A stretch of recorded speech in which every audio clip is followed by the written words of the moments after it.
Welcome to my channel. I'm Abby and my channel is called Casually Reading and I'll explain to you why. So to start up, I don't remember what I wanted to say. Oh yeah, okay, yeah. So my channel is called Casually Reading because I don't have that many, well, that's not true. I have many physical books. I have libraries and all that stuff, but it's mostly books I bought in the past. So during my university, because I was a literature, I did my bachelor's degree in literature and then I did my master's degree. Yeah, I think that's the word. Either way, I'm a bit confused with like the name of the degrees because you have major, minor, master degrees like after anyways. So I had quite a lot of books from my student life, and since then I do buy books now and then, but like rarely, and I mostly read from the library on my e-reader, so it's mostly ebooks and audiobooks now and then. So that's why I won't have the book like in my hands next to my face to talk about them. I'm just gonna like put some kind of still here of the cover or whatever. Yeah, so that's why I chose that name. Yeah. So I'm gonna do May wrap up kind of with a little bit of the end of April and the start of June, and maybe something like a June TBR, even though I'm not very into like setting a goal for myself for the next month, since I'm not in school anymore. I don't read as much because I got fed up. I think. Anyway, so at the end of April, I finished Cursed Princess Club season 3. It's on Webtoon, and at first, when I started this series, I was not sure because the humor was a bit too silly or a bit too childish for me. And then as chapter went on, it grew on me a lot because the series talk about how the main character learns about herself and how she cope with like not fitting quite in the universe she grew up in, but at the same time that's not exactly the issue. The thing is, she felt like she fit in before she met the prince she was supposed to marry, and he told his brothers that he thought she was ugly or scary or like both, and she heard him. So from that she started being self-conscious, and it's mainly the whole series is mainly about, well, it's a webcomic, so I'm saying series, I don't know why, but whatever. Accepting yourself with like things that are hard to accept about yourself. And the third season is very much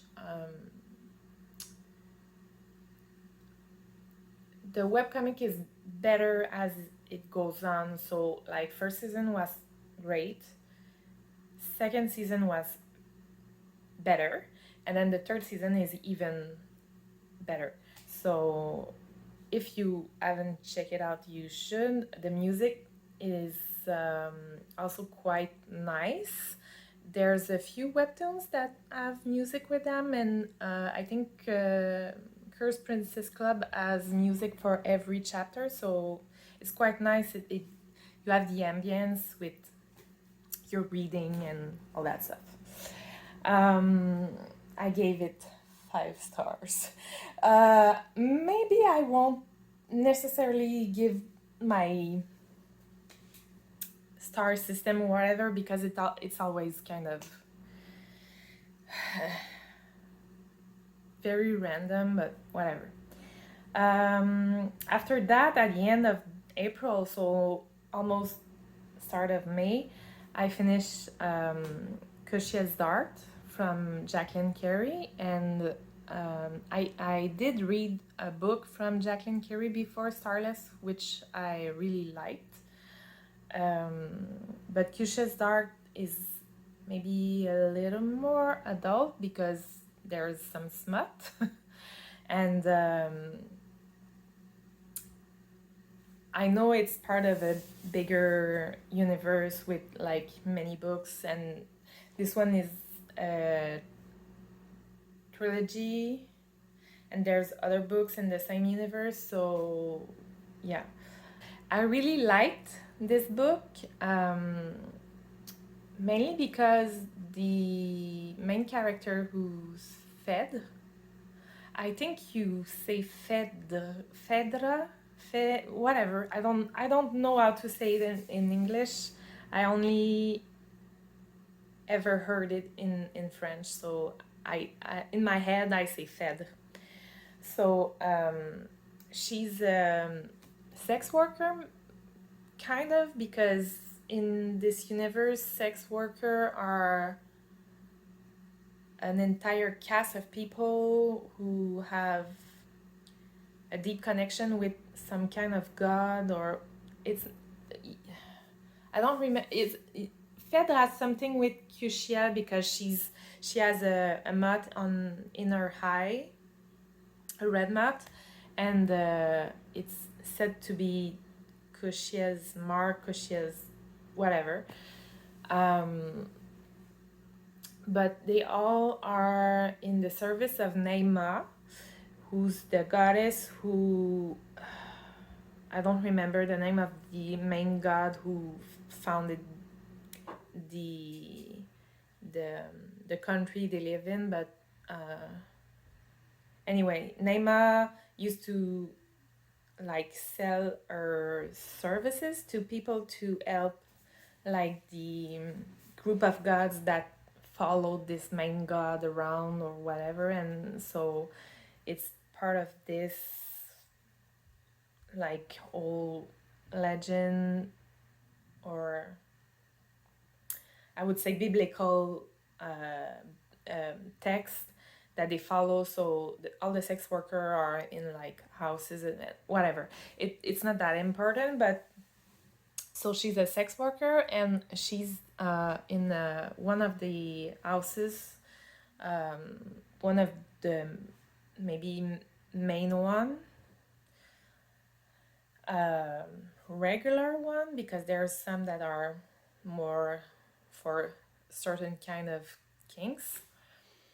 And she's sold to this noble guy who's used to be a poet, but now is more like nobility, and like he has fame, like a powerful friend, and he's kind of powerful too, but like more in pulling strings behind the scene.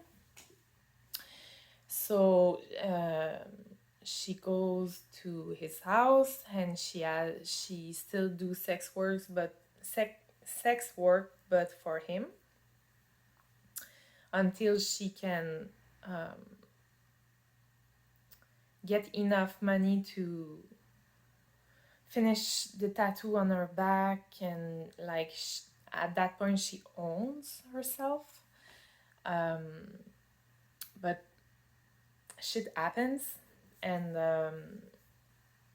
it's kind of part coming of age story, part historical fantasy-ish. Yeah, I don't know how to explain it better, but like I really, really quite enjoy it. Maybe some of the secondary character are not as developed as others, and I feel like they could have been, but that's like a minor detail. And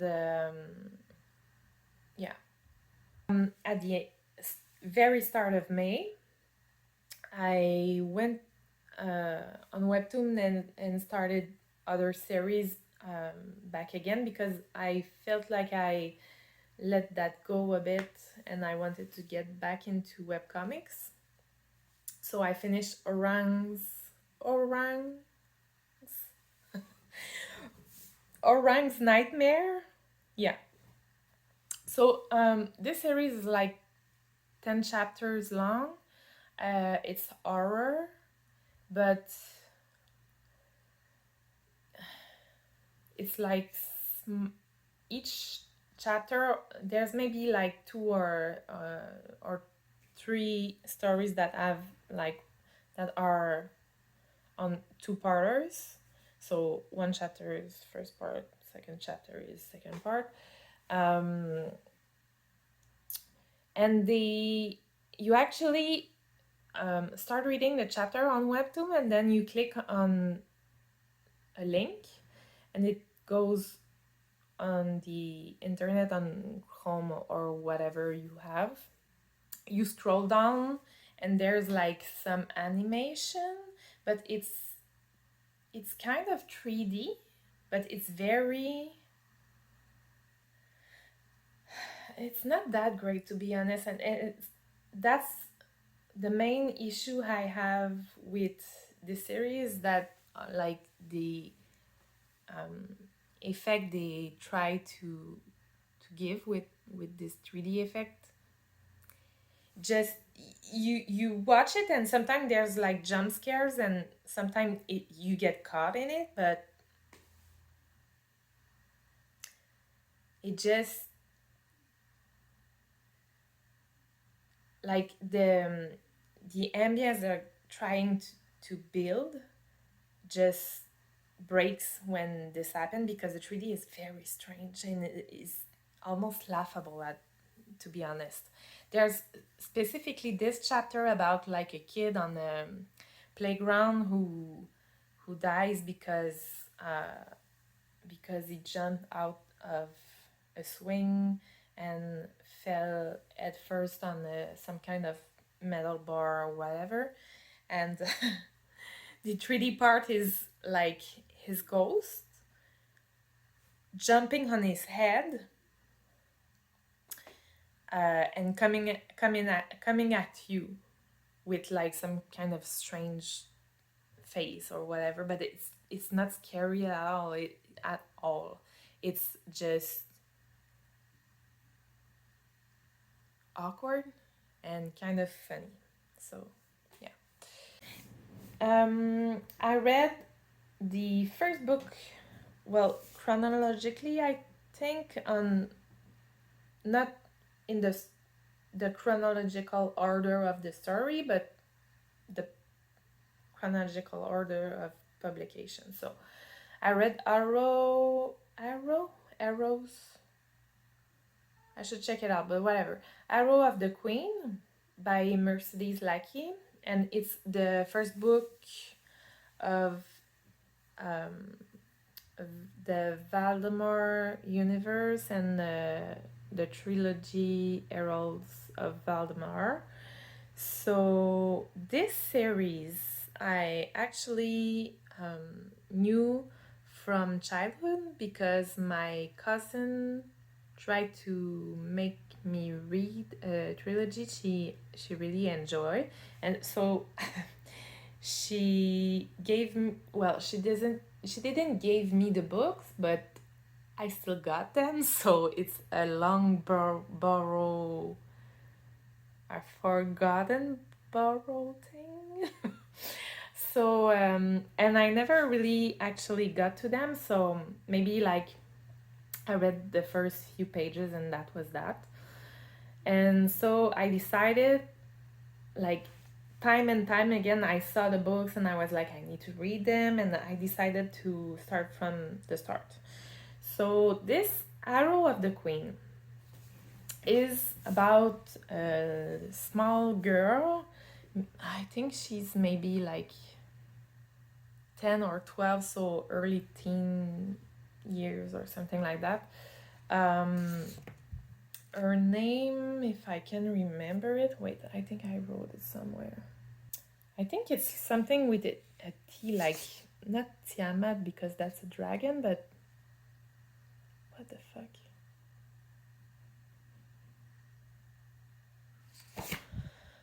I'm gonna check it out. I found it.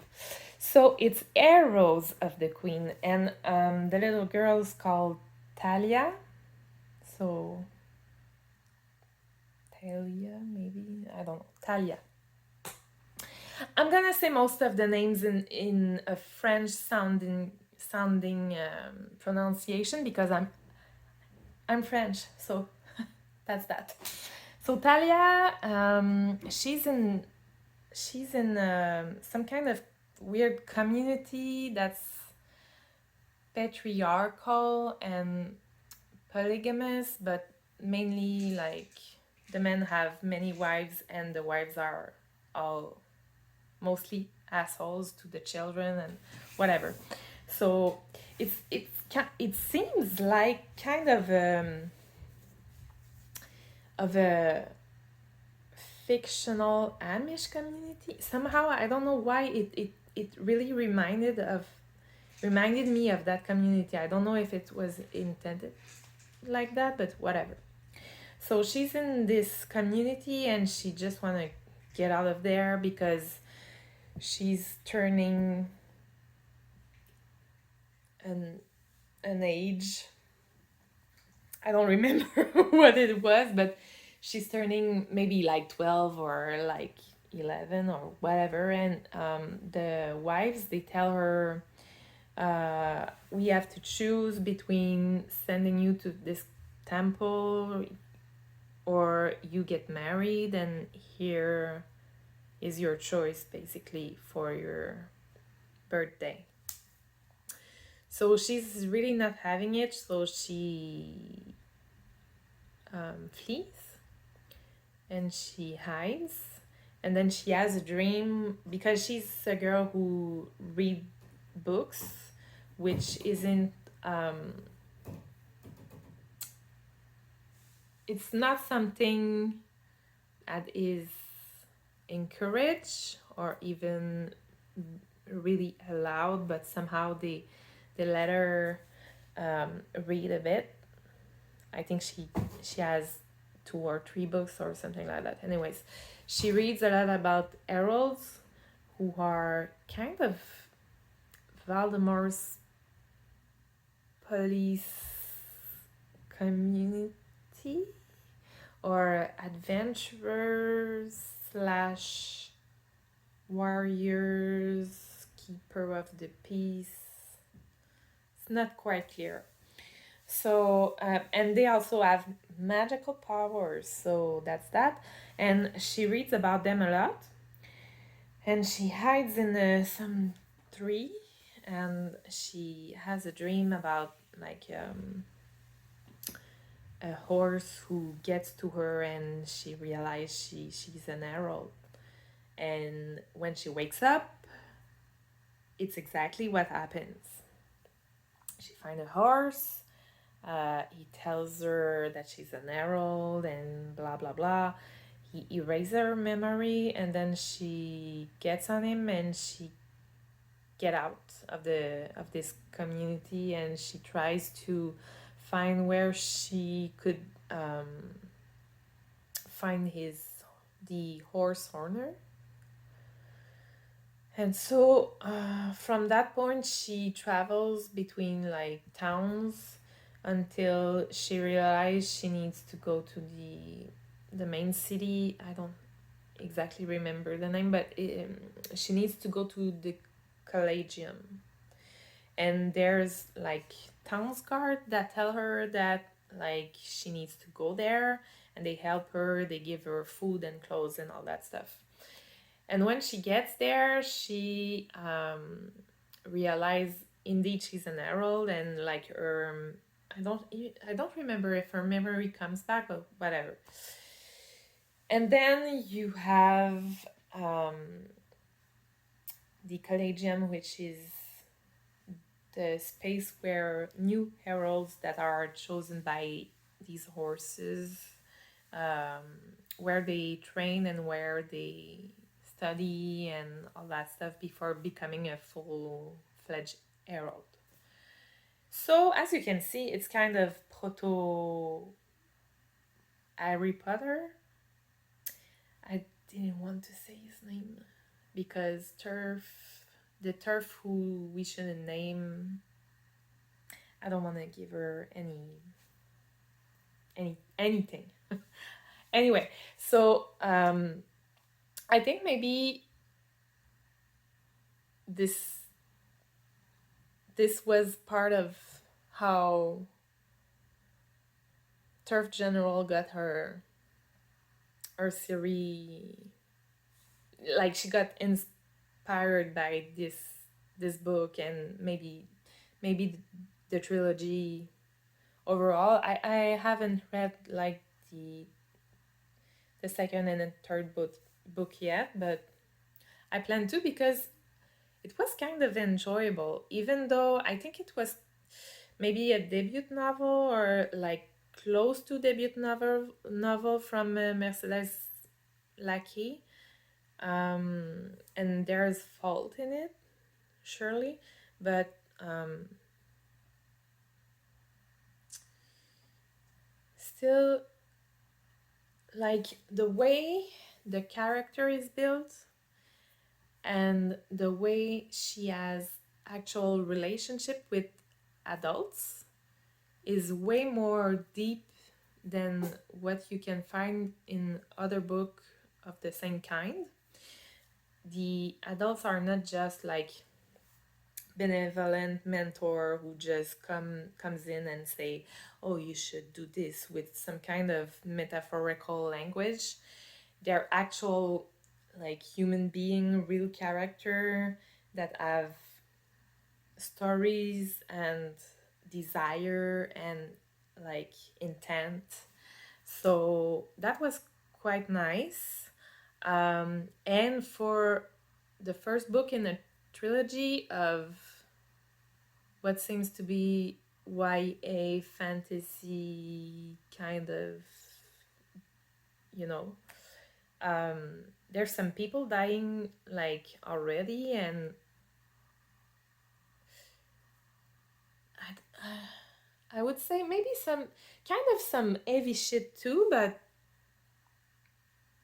it's still very lighthearted for what it is. So it's the first book of the series, so I think it's gonna get like maybe deeper afterward. But it's still like you have the chosen one trope, so if you don't like that, like maybe don't go for it. But yeah, it's quite nice. I gave it like,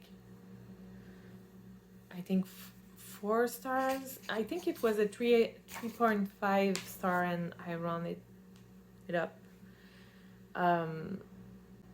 After that, I decided to finish Stay Sexy and Don't Get Murdered by Karen Gilgariff and Georgia R. Stark, the book of the famous podcast. I picked up that book mainly because I think I was listening to a podcast. I'm very, very like far behind. I'm not up to date at all, and I'm not like this kind of diehard fan who would go to an event with them or whatever. I just like, I enjoy it. It's fine. But anyways, in a podcast they read some part of it, and it kind of spoke to me about how in the mental state I was at that point, and I wanted to check it out, so I started reading it a long time ago, maybe during winter or something like that, and I recommended it also to my sister because I felt like she was in this mental state also where she would benefit from reading some part of it. So I finished it, and there's like three major things I want to talk about. First thing is, it's not exactly like the podcast, so don't go in expecting true crime because it's not really about true crime. Um, Second thing is mainly that if you read the first half of it and you feel like you got what you needed to get, you can stop there because the second part, it's not that great. And finally, I would say what I got from that book is like is mainly how they talk about their mental health and like their past struggle and all that stuff, and like their family and their issues with their family. This was actually very interesting. I related to some part of it, but when they talk about like, the podcast is so great, my fans are so nice, I'm so blessed, who cares? I don't I don't get anything from that. So for me, the first part of the book was like a 4 star out of 5. The second part was maybe like a 2, so I gave it a 3. But maybe it was a little bit less than that because second part was very, very boring. Anyways, the rest of the month I got really into like a comic mood. So I read Monstress Volume 1 Awakening. It's very nice. you should get it and read it. I'm gonna definitely continue reading the next volume. It's very nicely drawn too. Um, I gave it, I think, 4 stars out of 5. I think maybe why I didn't give a 5 out of 5 was that it was kind of a little bit confusing at like here and there. I don't remember why exactly. I really enjoyed it, but maybe not like crazy about it, but whatever, you should definitely check it out if you're interested. It's kind of fantasy and maybe a little bit sci-fi-ish. Yeah. And other than that, I read 2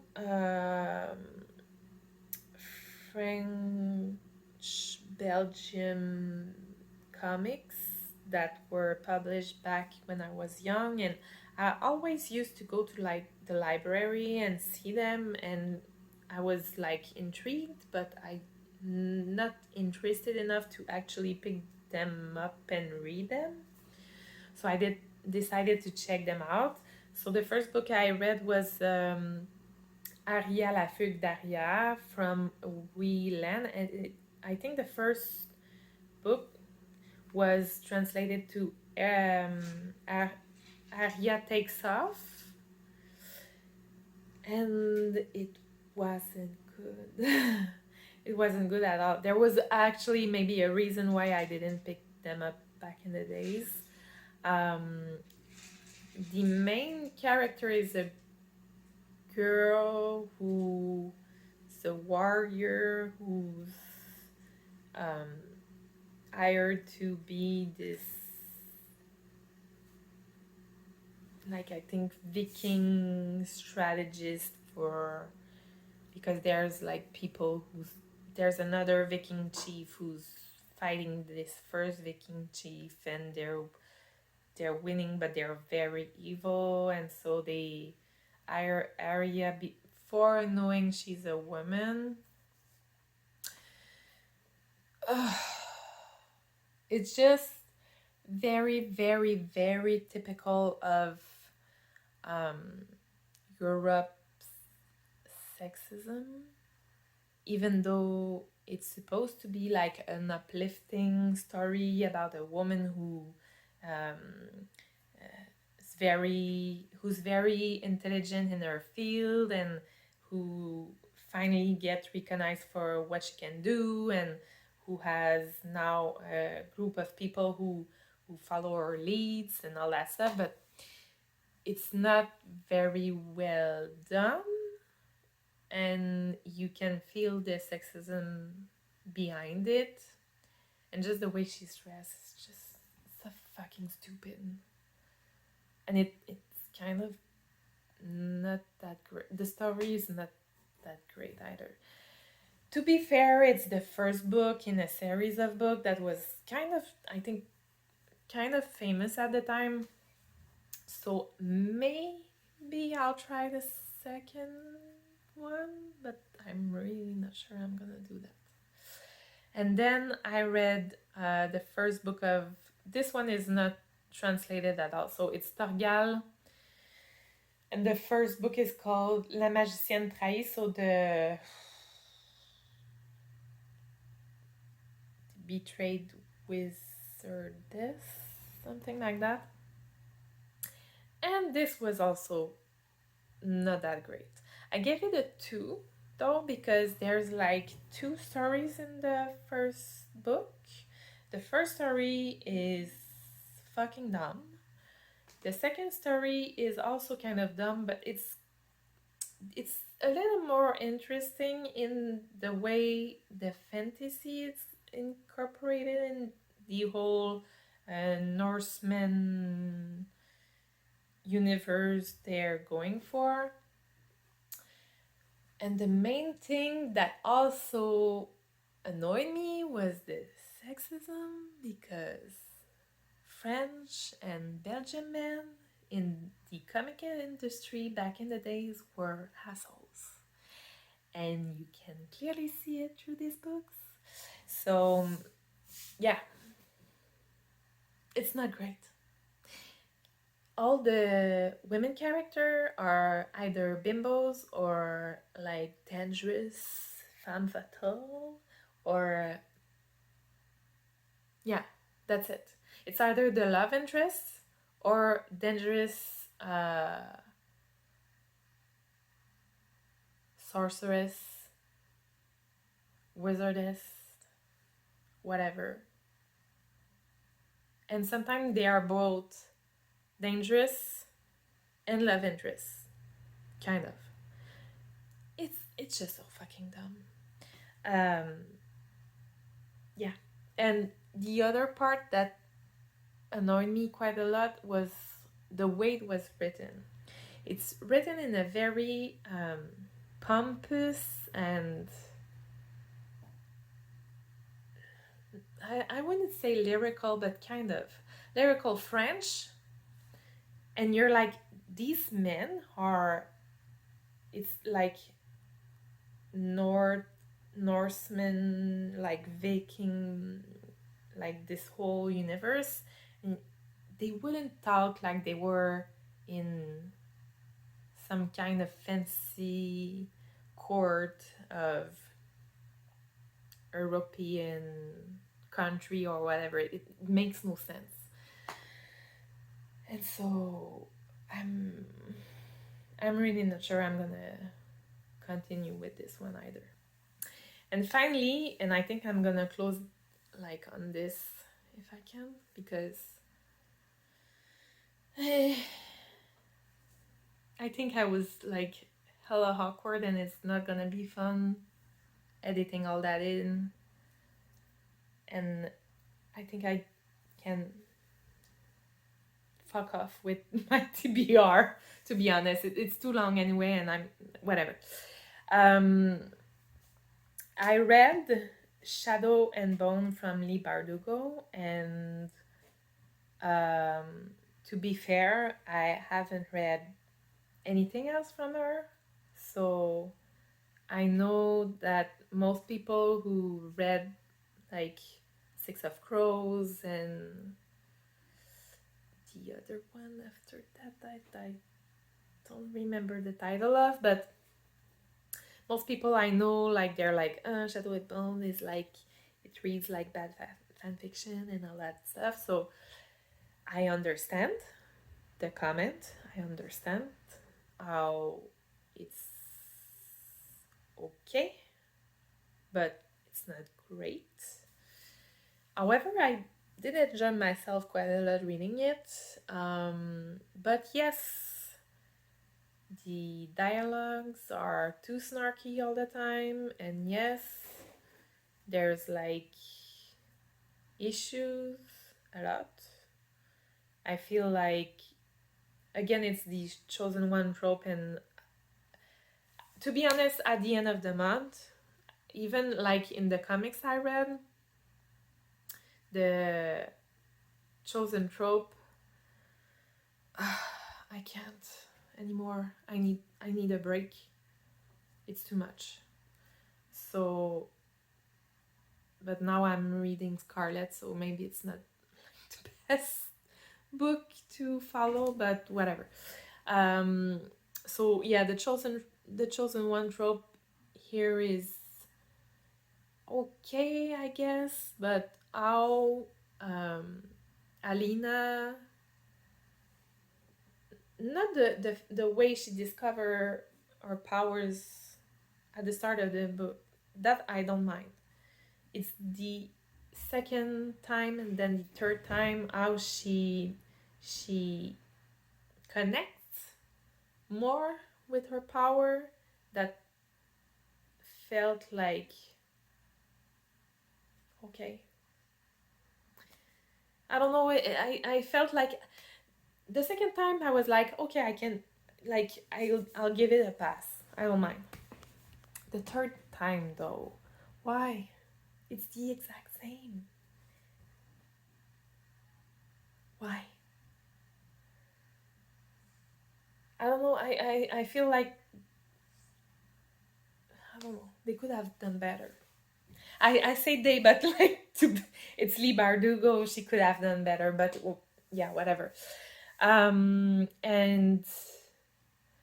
I prefer, again, in this case, I prefer the first part of the book. The second part of the book was like a little more boring.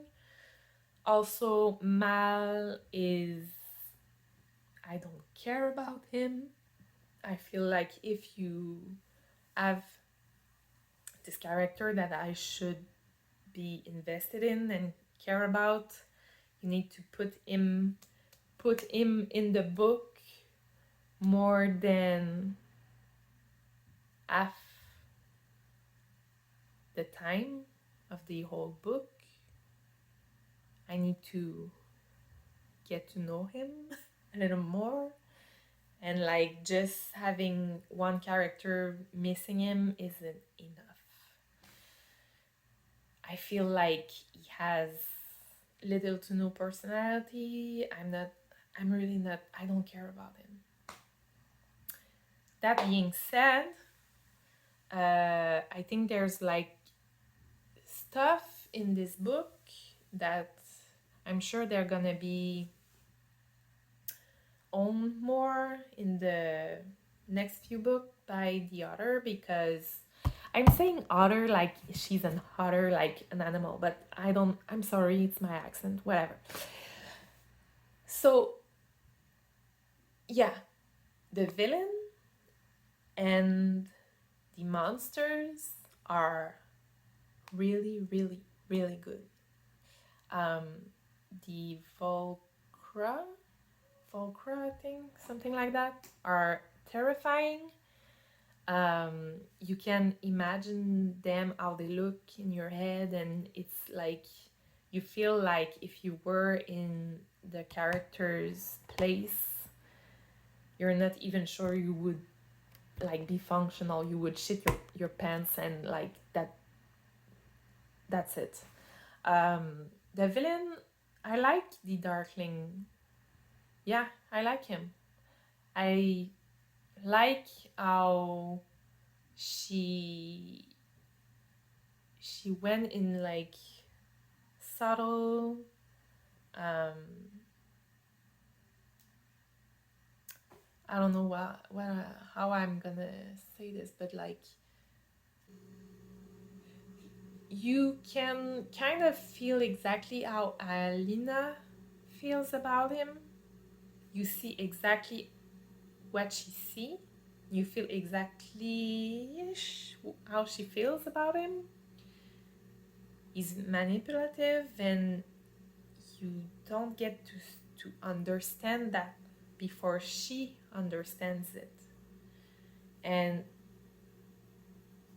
the only fault I have to give to this character is like towards the end when he makes a very weird decision and it doesn't make any sense with the logic you would have had. And even like Alina explains how she thinks she's gonna be able to make him decide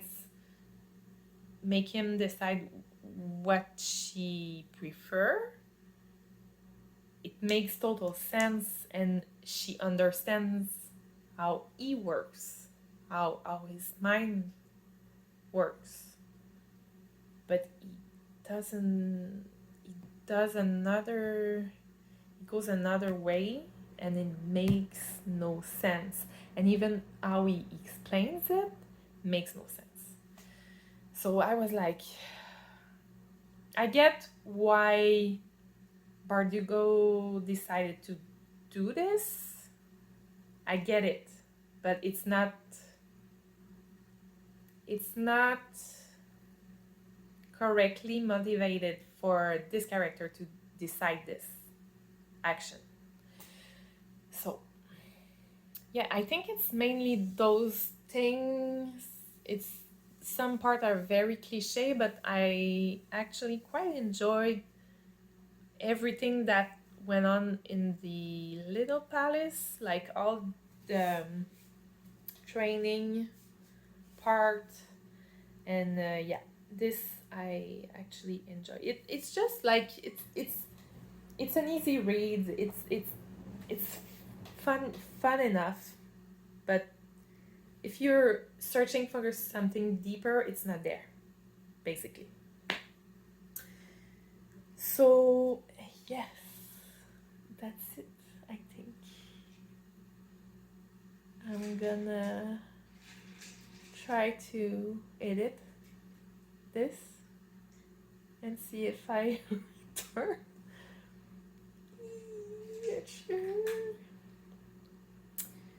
Yeah, I'll get better anyway. I think whatever.